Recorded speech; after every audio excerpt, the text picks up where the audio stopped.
Hey, what's up, WCReplays.com? This is Orange bringing to you another audio commentary. This audio commentary is copywritten 2007, so don't go stealing it.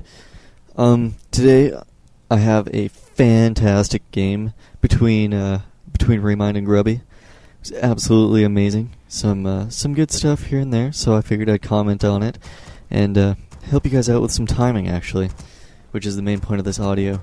And pretty much the basics around, the whole matchup and, why things are timed this way and such. So, I believe this is from... I have no idea what league this is from. I thought it was from WC3L, but at least I'm 90% sure that's what it's from. But there's so many leagues and tournaments these days that I can't really keep track of it. So, get the replay paused at the 45-second mark, and then we'll get this underway. Oh man, I gotta tell you guys, I've been trying to record this audio for so long, and every time I record it, someone always starts banging on the door. I've had a fire alarm get pulled and all this other crap, so, university life it's a little overrated when you come to recording audios. So just keep that in mind. So we are going to be watching under SK Remind's point of view. And wow, it's weird to say SK as opposed to WE, but things happen. Oh. Before I start, you guys have got to check out my staff profile because there is some hilarious shiznak in there. My God. Unlock the Arcane. Huge shout out to you. You're one of the few people who will ever get a shout-out before I start an audio, but, oh man, you made my staff profile so worth it. Some hilarious shiznak. So, before I waste any more time, says Twisted Meadows, thought you should know, since you're probably watching the replay anyways. So let's get this unpaused, and we can watch Remind do what he does best. Just win. So let's unpause in 3, 2, 1, unpause. 46, 47. Alright. So basically he's doing the standard Ancient of War creeping. There's no real challenge to this, although on certain maps on certain spawn locations you kind of don't want to do it. Such as if you spawn, let's see, bottom left, it's a little harder to do, and it's so much easier to get ganked. So especially because, the Blade Master can just whip in and steal all your crap. So that's one thing to be a little wary of. Also, they can do this little sneaky thing that Grubby's going to be doing, which is wake up the creeps on you. Really, all you have to do is don't panic. The most damage that creeps can do is take out half your Ancient of War. And if you're stupid, you might lose an archer. But other than that, it's pretty basic. All you really have to do is worry about when the Blade Master comes over. And generally, a lot of people don't go and harass with the Blade Master. So Grubby does the smart thing, which is he wakes up the creeps and starts pounding on the tree with his peon, which is his main damage output at this point of the game. But one thing to note is that Grubby has done kind of a harassment build, which is kind of weird. He put up a Voodoo Lounge early. I thought I'd mention that. It's kind of an interesting build. It slows down your tech a little bit, but I'm really not sure of the advantages/disadvantages of this, because I haven't really tried that before, so, I'd have to work with that and see how things work out.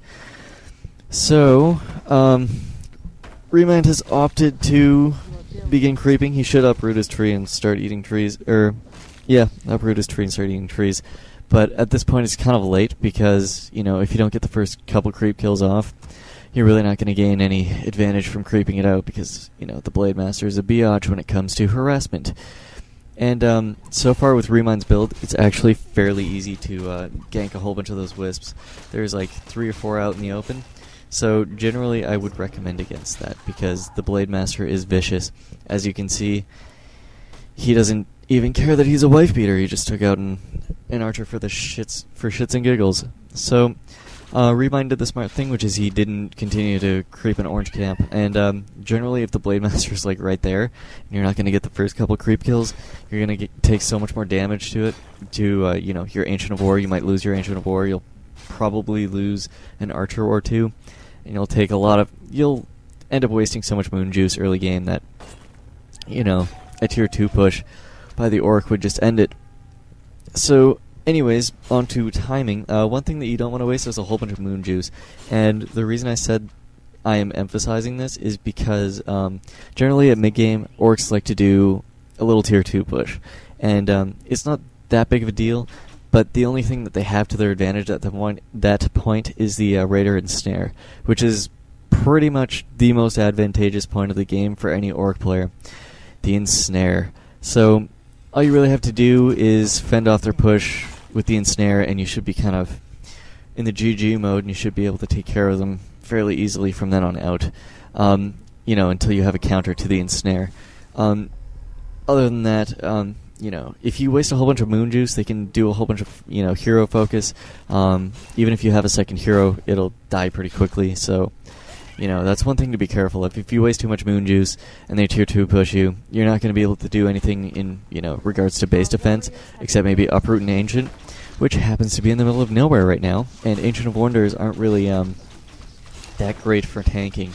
So as you can see, Grubby's just waiting, and you know, Remind decided to play a mind game, which is always a good thing to do, is play a little mind game and see if they will try and risk, you know, stealing the creep kill. If I was Grubby, I would have actually gone for an archer, just for kicks. You know, he's going to avoid creeping out that null. You might as well make him focus on something else. So as you can see, he loses his Ancient of War. This is a no bueno, because it makes it you know, a lot harder to have any kind of base defense until your Ancients of Wind are up.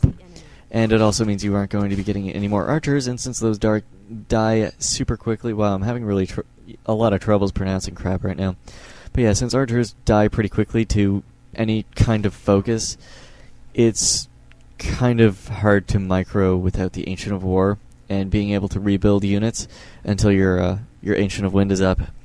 So generally the best thing to do, actually, well, since he doesn't have his Ancient of War, so he can't really build reinforcements, is to go back to creeping in this case. But generally, if you don't lose your Ancient of War and you kind of have it in your base, which is generally, you know, where you send your Ancient of War after you do your little creeping and you build enough archers, which is like 4 or 5. It really depends on the situation. Generally, I built 5 if they're like close spawn. It's just a good idea to do that because it's so much quicker for them to get to your base. So, you know, they can run back, heal, and then come back and take out 1 or 2 buildings, you know, if they're good at it. So it's kind of one of those things. But if you don't lose your Ancient of War and it's been sent back to your base, a good thing to do is actually go ahead and do a tier 2 push with your Quill Beasts before they get a nice amount of raiders to be able to take care of your entire league, or just, you know, to deal with you.